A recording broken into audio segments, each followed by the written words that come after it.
بسم اللہ الرحمن الرحیم۔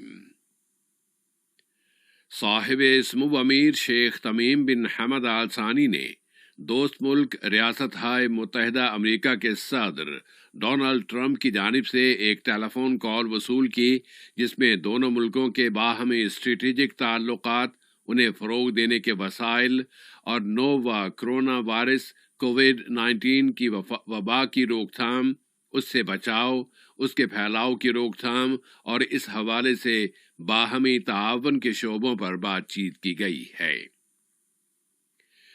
صاحب سمو امیر شیخ تمیم بن حمد آل ثانی نے ملک میں نووا کرونا وائرس کووڈ-19 کی وجہ سے پیدا ہونے والے حالات اور صحت اور انسانیت کے حالات کو پیش نظر رکھتے ہوئے ایک امیری نوازش میں متعدد قیدیوں کی معافی کا حکم جاری کر دیا ہے۔ وزیر اعظم و وزیر داخلہ شیخ خالد بن خلیفہ بن عبدالعزیز آل ثانی کی صدارت میں کابینہ نے کل ویڈیو کمیونیکیشن ٹیکنالوجی کے ذریعے اپنا ہفت روزہ اجلاس منعقد کیا۔ اجلاس کی ابتدا میں وزیر صحت عامہ کی جانب سے ملک میں کورونا وائرس کے پھیلاؤ کی تازہ ترین صورتحال کی تفصیلات سنی اور کابینہ نے فیصلہ کیا کہ اس وبا کی روک تھام کے لیے اختیار کیے گئے احتیاطی اقدامات پر عمل درآمد جاری رکھا جائے گا۔ اس کے بعد کابینہ نے ری سائیکل انڈسٹریز کے علاقے الافجا میں اراضی کے استعمال کی شرائط، اصول و ضوابط کے بارے میں کابینہ کے ایک فیصلے کے مسودے اور وزیر تجارت و صنعت کے فیصلوں کے مسودوں کی منظوری دے دی۔ یہ فیصلے مطابقت کی حقیقت جاننے کے لیے ایک قانونی کمیٹی کے قیام، امتیازی صفات اور سٹینڈرڈز سے متعلقہ اسپیشلائزڈ نیشنل کمیٹیوں کے قیام اور قطر میں ریکارڈ امتیازی صفات کے لیے یورپی سٹینڈرڈز کو اپنانے، قانونی آڈیٹرز، بیش قیمت معدنیات کے تاجروں، ٹرسٹ فنڈز کی سروسز پیش کرنے والوں، منی لانڈرنگ اور دہشت گردی کی فنڈنگ کی روک تھام کی ضرورتیں پوری کرنے والی کمپنیوں کے لیے لازمی اصول و ضوابط کی بنیادوں کے اجرا سے متعلق فیصلے کیے ہیں۔ اس کے علاوہ کابینہ نے سلطنت عمان کی وزارت امور کھیل کے ساتھ نوجوانوں کے شعبے میں تعاون کی یادداشت کے مسودے اور جمہوریہ کرغیزستان کی وزارت زراعت و غذائی صنعت اور بہتری کے ساتھ نباتات کے قرنطینہ کے شعبے میں تعاون کے سمجھوتے کے مسودے کی منظوری دے دی ہے۔ نائب وزیر اعظم و وزیر خارجہ شیخ محمد بن عبد الرحمن آل ثانی نے انٹرنیشنل ریڈ کراس کمیٹی کے سربراہ جناب پیٹر ماوریر کے ساتھ ٹیلی فون پر کورونا وائرس کووڈ-19 کے پھیلاؤ کی روک تھام کے لیے تعاون کے وسائل اور مشترکہ دلچسپی کے متعدد موضوعات پر بات چیت کی ہے۔ جناب پیٹر ماوریر نے اس رابطے میں قطر کی ان کوششوں اور اقدامات کی تعریف کی ہے جو وہ اس وبا کی روک تھام کے لیے اور قطر میں یہاں کے شہریوں اور یہاں مقیم باشندوں کی حفاظت کے لیے کر رہا ہے۔ پھر انہوں نے قطر ایئر ویز کے اہم کردار اور وبائی علاقوں میں پھنسے ہوئے لوگوں کو نکالنے کے لیے اس کی کوششوں کو بھی سراہا ہے۔ نووا کورونا وائرس کے پھیلاؤ کے نتیجے میں اس کے اقتصادی اور تجارتی اثرات کو جاننے کی غرض سے وزیر تجارت و صنعت جناب علی بن احمد الکواری نے قطری بزنس مین کی تنظیم اور قطری ایوان تجارت و صنعت کے نمائندوں کے ساتھ ملاقات کی ہے۔ اس ملاقات میں نجی شعبے کی کمپنیوں اور اداروں پر اس وبا کے منفی اثرات اور حد المقدور ان اثرات کی روک تھام کے مناسب حل زیر بحث آئے ہیں۔ وزیر تجارت و صنعت نے قومی معیشت اور نجی شعبے کی مدد کے متعدد فیصلوں کا ذکر کیا ہے۔ صاحب سمو امیر کی ہدایات پر ہی یہ فیصلے کیے گئے ہیں۔ انہوں نے ان فیصلوں کے نفاذ کے طریقہ کار کی بھی وضاحت کر دی ہے۔ اس کے ساتھ ہی انہوں نے ان کی وزارت کی طرف سے کیے جانے والے متعدد فیصلوں اور اقدامات کے حوالے سے اشارہ کیا ہے، جن کا مقصد یہ ہے کہ نجی شعبہ موجودہ حالات میں معیشت کی مدد کے لیے اپنا کردار ادا کر سکے اور ملک کے مختلف شعبوں پر اس وبا کے اثرات کے منفی اثرات میں کمی لانے کے لیے اس کی مدد کر سکے۔ کورونا وائرس کی وجہ سے دنیا بھر میں غیر معمولی حالات کے باوجود قطر نے پرزور انداز میں کہا ہے کہ وہ پرامن اور قابل اعتماد ایندھن کی فراہمی میں اپنی بین الاقوامی شہرت پر زور دیتا رہے گا، اور کہا ہے کہ تمام تر اوقات اور تمام تر حالات میں اس پر اعتماد کیا جا سکتا ہے۔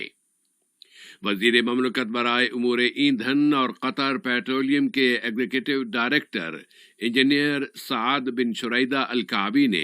سمندری جہاز تیار کرنے کی چینی فاؤنڈیشن کے بورڈ آف مینجمنٹ کے صدر جناب لی پامنی کے ساتھ چین میں متعدد گیس ٹینکروں کی تیاری کے لیے جگہ رکھنے کے ایک سمجھوتے پر دستخط کیے ہیں۔ وزیر مملکت برائے امور ایندھن نے بتایا ہے کہ اس تاریخی سمجھوتے کی مالیت 11 بلین ریال سے بھی زیادہ ہے، کہ اس میں ہماری ڈیمانڈ کی نوعیت اور چین میں بحری جہازوں کی تیاری کے حجم میں توسیع پر انحصار کیا جا رہا ہے۔ قطر میں صحت کا شعبہ کورونا وائرس کے مقابلے کے لیے زبردست اور پیہم کوششیں کر رہا ہے۔ اس وائرس کی تازہ ترین صورتحال کے بارے میں یہاں کی وزارت صحت نے اعلان کیا ہے کہ کورونا وائرس کے مزید 608 کیسز رجسٹر کیے گئے ہیں، مزید 75 مریض اب شفا پا چکے ہیں۔ اس طرح مجموعی طور پر صحت یاب ہونے والوں کی تعداد اب 679 سے زیادہ ہو گئی ہے، جبکہ ایک مزید شخص وفات پا گیا ہے۔ نئے متاثرین کی بیشتر تعداد کو پہلے سے ہی احتیاطی طور پر قرنطینہ میں رکھا گیا تھا کہ وہ ان کے بارے میں متعدد اطلاعات ملی تھیں کہ وہ کورونا کے یقینی متاثرین کے ساتھ ملتے جلتے رہے ہیں۔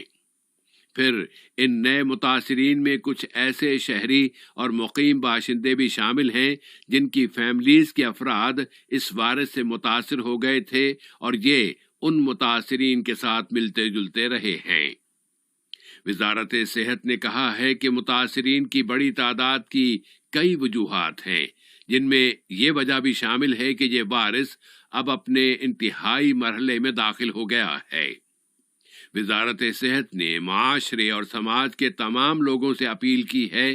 کہ وہ اپنے اپنے گھروں میں رہیں اور انتہائی شدید ضرورت کے بغیر گھروں سے باہر نہ نکلیں، اور سب لوگ بچاؤ کے اقدامات کی مکمل پابندی کریں۔ وزارت اوقاف و اسلامی امور میں رؤیت ہلال کمیٹی نے قطر میں تمام مسلمانوں سے اپیل کی ہے کہ وہ آج جمعرات کی شام ماہ رمضان کا چاند دیکھنے کی کوشش کریں۔ کمیٹی نے اپنے بیان میں کہا ہے کہ چونکہ 29 رجب سن 1441 ہجری بروز منگل ماہ شعبان کے شروع ہونے کا ثبوت نہیں ملا تھا، اس لیے کمیٹی کے پاس ثابت شدہ امر یہ ہے کہ آج جمعرات بتاریخ 29 شعبان 1441 کی شام ماہ رمضان کا چاند دیکھنے کی کوشش کی جائے۔ کمیٹی نے کہا ہے کہ جس کسی کو بھی ماہ رمضان کا چاند نظر آئے وہ آج نماز مغرب کے فوری بعد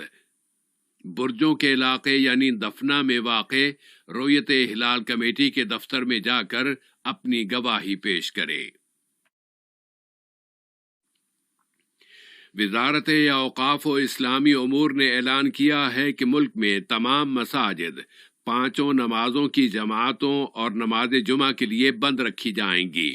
تاکہ نمازیوں کی سلامتی اور ان کے اطمینان کی شرائط پوری نہیں ہو جاتی، اور تمام مساجد میں وقت پر اذانیں دینے کا سلسلہ جاری رکھا جائے گا۔ وزارت اوقاف نے اپنے بیان میں کہا ہے کہ جامع امام محمد بن عبد الوہاب کو اس فیصلے سے مستثنی رکھا گیا ہے اور اس میں صرف 40 نمازیوں کی موجودگی میں نماز جمعہ ادا کی جائے گی اور یہ افراد اس مسجد کے ائمہ، مؤذنین اور ورکرز پر ہی مشتمل ہوں گے۔ اسی طرح اس مسجد میں ماہ رمضان کے دوران امام اور مسجد کے 4 ملازمین کی موجودگی میں نماز عشاء اور قیام اللیل کی نماز ادا کی جائے گی اور وہ لوگ وزارت صحت کی طرف سے مقرر کی جانے والے حفاظتی اقدامات کی مکمل پابندی کریں گے۔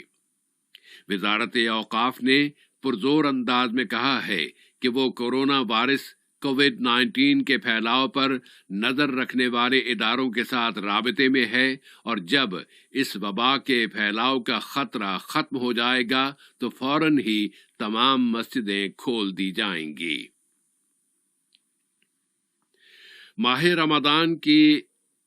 رمضان کو جو خصوصی اہمیت اور نوعیت حاصل ہے، اس سال اس کی نوعیت میں فرق آ جائے گا اور رمضان کے مہینے سے وابستہ بہت سی روایات پر اس سال عمل درآمد نہیں کیا جا سکے گا۔ ان میں فیملی وزٹس اور نماز تراویح شامل ہیں کہ اب اس وقت سوشل ڈسٹینس اور سماجی فاصلہ بہت ضروری اور لازمی ہو گیا ہے تاکہ سماج میں کورونا وائرس کے پھیلاؤ کی روک تھام کی جا سکے۔ قطر اس وقت بھی بین الاقوامی سطح پر اپنی کوششیں جاری رکھے ہوئے ہے اور وہ کورونا وائرس کے وبا کی روک تھام کے لیے برادر اور دوست ملکوں کی بھرپور مدد کر رہا ہے۔ یہ قطری امداد قطر کے ٹھوس اور بنیادی اصول کی بنیاد پر پیش کی جا رہی ہے اور قطر اس کی طرف سے پیش کی جانے والی مدد اور امداد پر کوئی پابندی نہیں لگا رہا۔ اور کورونا وائرس دنیا بھر میں لوگوں کی جانیں لیتا جا رہا ہے۔ اب تک 184,000 سے زیادہ اشخاص اس وبا میں وفات پا چکے ہیں، جبکہ دنیا میں اس وقت اس وائرس سے متاثر ہونے والوں کی تعداد 2,600,000 یعنی 26 لاکھ سے بھی زیادہ ہو گئی ہے۔ ان تمام تر اعداد و شمار کے ساتھ پوری دنیا کسی ایسے علاج کا انتظار کر رہی ہے جو نوع انسانی کو اس قاتل وبا سے نجات دلا سکے اور فعال اور شفاف علاج کی آمد تک اس قاتل بیماری سے بچاؤ کا راستہ بس احتیاطی اقدامات ہی کا راستہ ہے۔ سب کی صحت و سلامتی اور عافیت کی دعا اور تمنا کے ساتھ نشریے کے اختتام پر اہم خبروں کا خلاصہ ایک مرتبہ پھر سماعت فرما لیجیے۔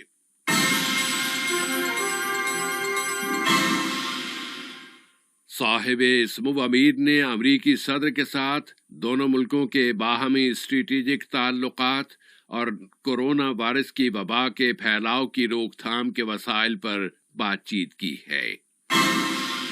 صاحب سمو امیر نے ایک امیری نوازش میں متعدد قیدیوں کی معافی کا حکم جاری کر دیا ہے۔ وزارت صحت نے اعلان کیا ہے کہ ملک میں 689 مریض کورونا وائرس سے شفا پا چکے ہیں اور کئی مزید کیسز بھی رجسٹر کیے گئے ہیں۔